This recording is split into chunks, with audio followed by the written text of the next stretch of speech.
Hey, welcome to this Thirsty Thursday edition of Liquid Lunch on Newsmax TV. I'm John Tobacco. Just kicking off the hour here. Top news of today, Elizabeth Warren out of the race. Finally, she has succumbed. Just kept going down in the polls to where it seems now she's out of gas, out of money, and unfortunately out of the race. Before getting into all of that, let's take a look down the street at the New York Stock Exchange, because the other big news today is the market down 1,000 as we speak. The Dow Jones down 1,000 points. Last week we spoke about it a lot. The Dow had all kinds of problems. The bears were on attack mode.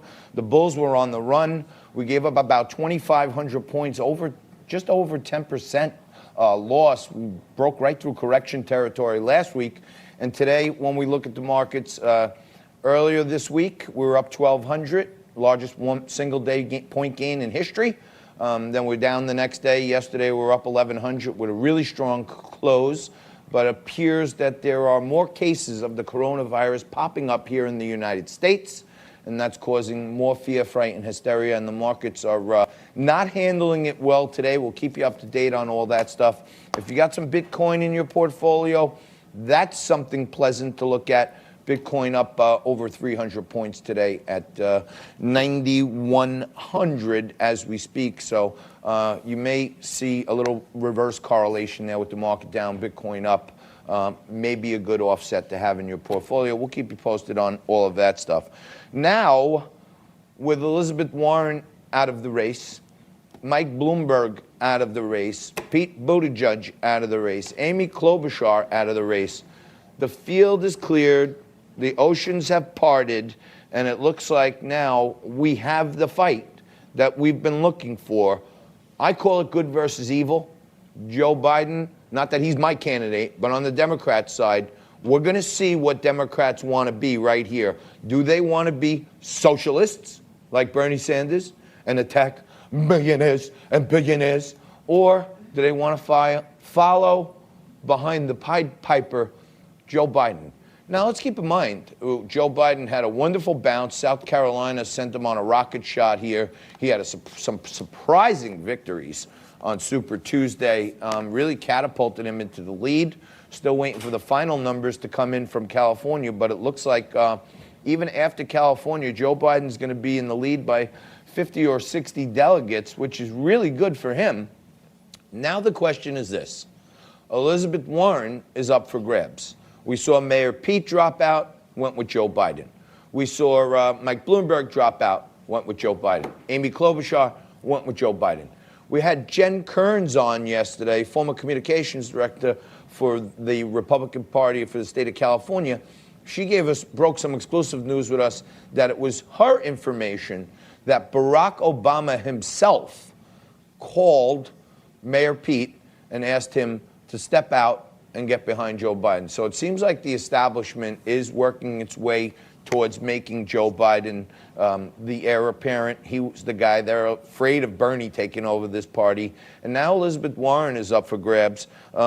Let's take a look at what Bernie had to say about Elizabeth Warren. There's been a lot of personal vitriol online, right? Yes. And people are pressuring Elizabeth Warren to drop out. Do you want to be a unifying figure, and what's your message? No, I don't think people, look, Elizabeth Warren is a very, very excellent senator. She has run a strong campaign. She will make her own decision in her own time.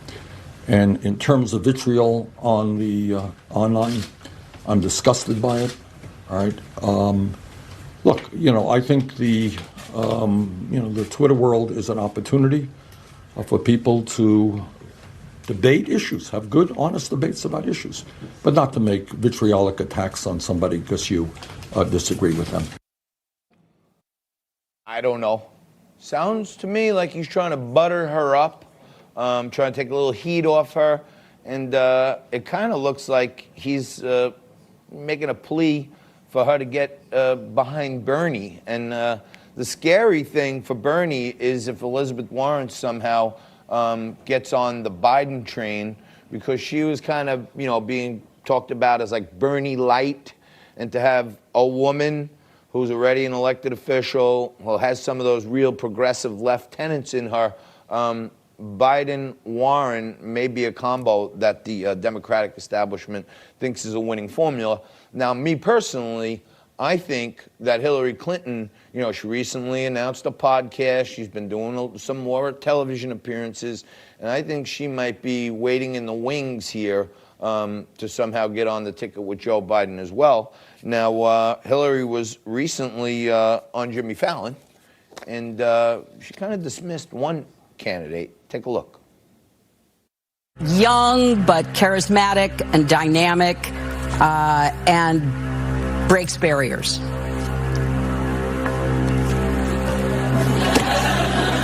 Yeah, I mean, gosh, these are candidates who are.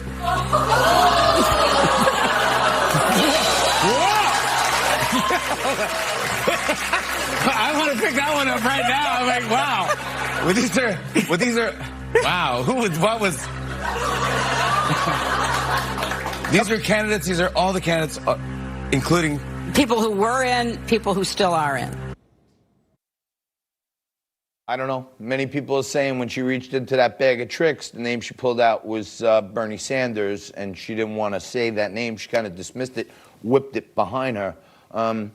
She may be setting herself up here with the establishment to get on the ticket with Joe Biden, and she wants to get back in that White House one way or another, or at least that's what it seems to me. Every day on Liquid Lunch, we try to show our purple side, show that we can have a thoughtful conversation with people who we don't share the same political feelings. And every so often, we have on one of my favorite Democrats, Tim Collins. And just a couple of months back, he was for Joe Biden. Then when Bloomberg came in, he thought that Biden was on the ropes. I was ribbing him about that. And we ran into him last night, and he had a few words to say about the resurgence of Joe Biden. Take a look. Hey, Johnny T. Tim Collins here, your favorite Democratic political analyst and general manager of Bobby Van Steakhouse. I just thought I'd remind you of our discussion last week on Liquid Lunch. I said that Joe Biden was going to beat the tar out of everybody, and he did just that. I said he took a shellacking in New Hampshire, he took a shellacking in Nevada, he took a shellacking in Iowa, and now look where he is. He won South Carolina, and he's in the driver's seat. Next prediction, if he wins Oregon and Washington, it's all over but the crying. Stick a fork in Bernie. That's my good friend Tim Collins, and that guy's got the beat of the street. He's right here in the financial district talking to some of the biggest titans of the world every day, and he made a bold prediction. It came true. Now joining me is another great friend of the show. Paul Barkita joins me now. He's a professor at the U.S. Merchant Marine Academy. Great friend of mine. Our family's been friends for many years. And Paul, thanks for joining us for Liquid Lunch today. So you are, aside from being a great football player and professor at the U.S. Merchant Marine Academy, you're an author. You have a couple books out there on advertising and marketing. This was the craziest thing I've ever seen, that Mike Bloomberg just came in throwing around hundreds of millions of dollars. And it seems like he wasted $500 million. And he was paying people to put, comments on his social media and building meme stores for him and all this stuff. Doesn't seem to be effective to me. What was wrong with his campaign, and what do our viewers need to know that has to be right with their advertising campaign to be a little more effective than Mike Bloomberg? Right. The question always comes down to, what is the most effective form of advertising? Is it television? Is it radio? Is it social media? Is it billboards, outdoor advertising? And the answer to that question is, it's the one that works. So whatever works for you, that is the right mix you need to find to do that. What a lot of people haven't brought up that much is that, 20 plus years, almost 20 years ago when Michael Bloomberg ran for mayor, I believe he spent close to $70 million a long time ago on television advertising, and it worked. It got him elected, and they might have followed that model again. So, Paul, there's some weird stuff going on here when I look at the numbers, and I see that, and I'm going to take a look at Virginia in particular. Joe Biden spent like 180 grand. Mike Bloomberg spent $5 million, and obviously, the message of Bloomberg wasn't working for him because he outspent the guy, like 500 times, and he didn't win a single county. Right. I think what was interesting, and again, this is going to go down, obviously it's a big topic here up in Madison Avenue. This is going to make it into as a marketing case study in every textbook and every marketing class of what not to do. What I thought was fascinating was how Michael Bloomberg was able to change the message. As soon as an issue came up with the campaign, whether it was the issue that with the video and the audio of stop and frisk, or the non-disclosure agreements regarding sexual harassment, it was amazing to me how quickly they pivoted, and within a couple of days, you saw very different commercials that kind of address that. That is not easy to do from a production standpoint, and it also is extremely expensive to do that. So when you think about it, where is this going to go down in the future? I think the one thing that Mike Bloomberg has done, he's become, I don't know if you want to call John a noun or a verb, or he's a punchline, because now in the future, when a campaign is pitched to a client, they might say, well, let's Bloomberg it, and just blitz every form of media that you can have. So he's a verb now. He's a verb.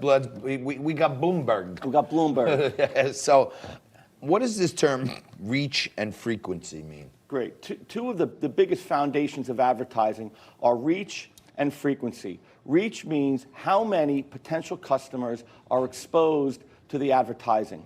The greater the reach, the higher the reach, the more expensive the advertising. So when you think about why would a company spend $5 million on a Super Bowl advertisement for 30 seconds? Because the reach on Super Bowl Sunday is the greatest reach of the entire year.